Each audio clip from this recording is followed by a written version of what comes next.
Pessoal, aqui é a Janaína, professora de Física, e hoje nós vamos falar sobre Introdução à Ótica Geométrica. Então vamos lá entender um pouquinho sobre o que a gente vai começar a estudar nesse capítulo.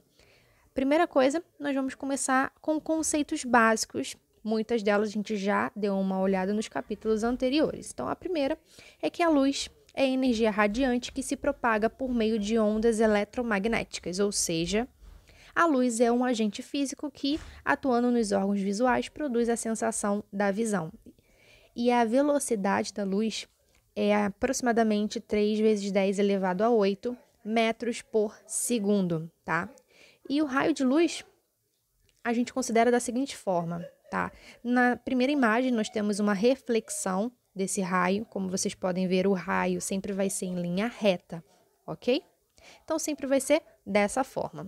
E agora, nós vamos verificar como que pode acontecer o feixe ou o pincel de luz. A primeira é através da convergência, tá? A partir do momento que a gente incide raios, tá? Pode ser uma lanterna, né? Ao acionar uma lanterna, ao ligar uma lanterna, se a gente colocar uma lupa, supondo que seja uma lupa, esses raios vão convergir até um único ponto. Esse é um experimento bem bacana. Quem tiver uma lupa em casa, vocês podem fazer isso, tá bom? Um dia que tiver sol, até a lanterna mesmo, se vocês quiserem. Posiciona o celular, a lanterna, bem próximo à lupa, que vocês vão ver que do outro lado, todos esses raios vão se formar em um único ponto, ok? Então, a primeira é a convergente. Depois nós temos divergente, é quando os raios eles se espalham, por exemplo, o semáforo, tá?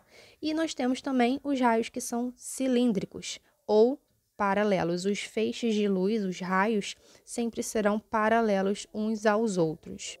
Um ótimo exemplo para esse feixe cilíndrico ou paralelo são os refletores. Tá? Eu vou mostrar para vocês uma imagem daqui a pouquinho para vocês entenderem um pouquinho como que vai funcionar a parte do refletor, ok? Agora vamos entender um pouquinho como que vai acontecer a fonte de luz. Da onde surgiu isso, a natureza, tá? Nós temos a primeira, que é a primária, tá? A fonte primária, por exemplo, o Sol, que é um corpo luminoso, ou seja, ele é uma fonte de energia, tá?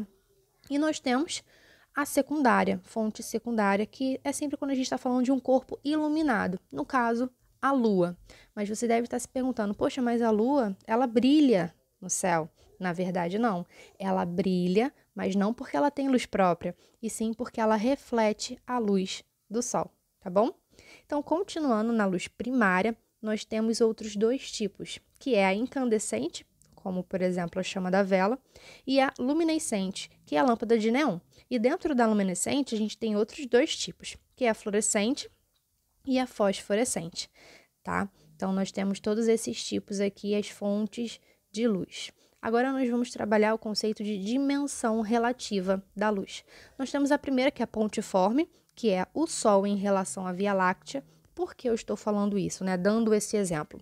Porque é o seguinte, a Via Láctea, ela é muito grande, ela é muito extensa. Então, se a gente for comparar o tamanho da nossa galáxia em relação ao tamanho do Sol, vai ser algo muito desprezível. O Sol vai ser muito pequeno, tá bom? Então, a gente chama essa dimensão de pontiforme, quando a gente pode desprezar algumas dimensões. Já a extensa, a gente não vai poder desprezar, porque olha o exemplo. O Sol em relação ao sistema solar. Então, ali no sistema solar, vocês sabem que nós temos lá os planetas, né? Nós temos o Sol, que está ali no centro, ok? Entre aspas, centro, né? Só para meio que uma forma de referencial, ok? Então, se eu for pegar o sistema solar inteiro e comparar com o tamanho do Sol, a gente não pode desprezar nenhuma dimensão, né, dos agentes que compõem o sistema solar, tá bom? Então, pontiforme é quando a gente pode desprezar e extensa quando a gente não pode, ok? E agora vamos para as cores. Nós temos dois tipos, que é a monocromática, que é a luz vermelha, o laranja, o amarelo, o verde, e nós temos a policromática, que é a luz branca. Mas por que policromática a gente fala que é a luz branca? Porque a luz branca é a união de todas essas cores abaixo. É a união do vermelho, alaranjado, amarelo, verde, azul, anil e violeta, ok? Então, sempre que eu estou falando com vocês da luz branca, significa que é a união de todas essas cores abaixo. E agora, vamos trabalhar o conceito de meio de propagação da luz. Vou mostrar para vocês alguns meios, que são 3. O primeiro é o meio transparente, que o exemplo é o vidro liso. E o que eu quero dizer com isso? No meio transparente, a luz, ela se propaga de forma clara. Isso significa que a gente pode ver o que está acontecendo do outro lado. Então, isso significa que a propagação é 100%, tá? Nós temos o translúcido, como vocês podem ver, os feixes de luz, ele não consegue se propagar 100%, a gente consegue ver o que está de trás desse tijolo, tá? Mas não perfeitamente. Então, isso significa que a propagação da luz é feita de forma parcial, tá? E por último, nós temos o meio opaco, que é, por exemplo, a madeira, a superfície metálica, entre outros objetos, tudo bem? E o que significa isso? Aí na imagem, estou mostrando para vocês uma madeira e a gente não consegue ver o que está acontecendo do outro lado. Isso significa que não há propagação dos raios, tá? Para exatamente no material, ok? Nós temos uma observação, uma atenção.